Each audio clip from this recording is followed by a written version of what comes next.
Overall spending, for the first time in several years, we estimate will reach more than $31 billion construction spending on job sites. Residential construction, as I said, is surging. It continues to rise. By 2015, we're going to be well over $10 billion in just residential. But the thing that's a little disquieting to me is that 94% of all the office activity is taking place in two locations, Hudson Yards and the World Trade Center. So we don't have a diversified New York City office construction market. We're not replenishing our office stock. This is why the East Midtown rezoning initiative is so important. We've got to find ways to stimulate the office market elsewhere in the city and not be defensive about being competitive. We have to get a lot more office construction. If we're going to be a global office center, we have to have modern Class A office space. Construction employment, something that our friends in labor are particularly concerned about, had been languishing in recent years. We were afraid it was going to fall into 100,000 jobs. It never did. But now it's back on the rise again, and we see a return to the peak. By 2015, we should be over 130,000 jobs again. But the specialty trades are expected to grow by more than 5,000. Finally, recommendations. We have to work together, everyone in this room, to make sure that infrastructure, both by the state and the city, are priorities for the folks in Albany as well as the new mayoral administration. We need more dedicated money to help fund the MTA and other capital programs. The regional mobility tax is very important to continue and to resist those who would emasculate it. So, Mr. Anderson, what do we take away? What are some of the major highlights from the recent New York Building Congress Construction Outlook report that you presented here today at the New York Hilton? What are some of the highlights? Well, the headline is that we expect to return to the peak construction market that we had in 2007. So by 2014, next year, we expect to be at full employment again.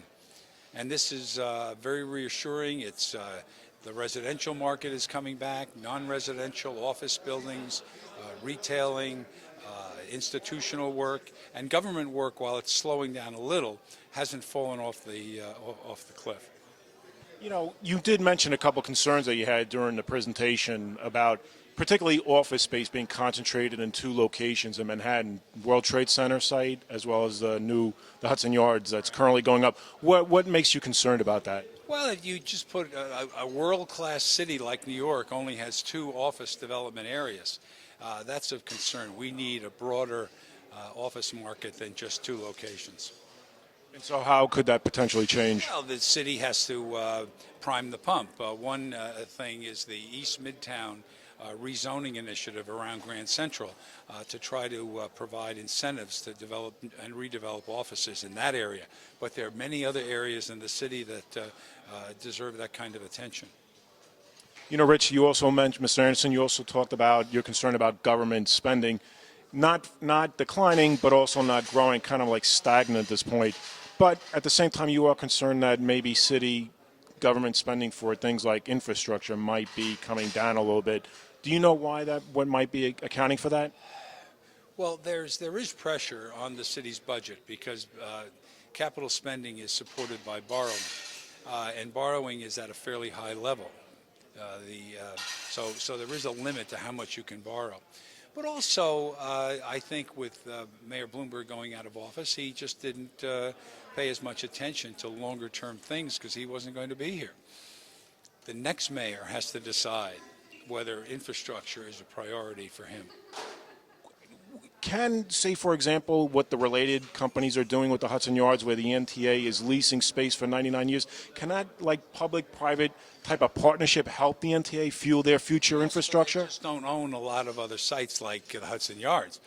You get other cities around the world, like Hong Kong, the transit agency owns much more land. And so it does joint development with the transit system. But the trouble here is this city doesn't own, I mean, the MTA doesn't own that much land. It has Sunnyside Yards, but that's very tough to develop. It's not as accessible as Hudson Yards, but it does have potential. And I don't think it's really going to take the place of other sources of dedicated funding. The state and the city have to come up with money to support the MTA long term.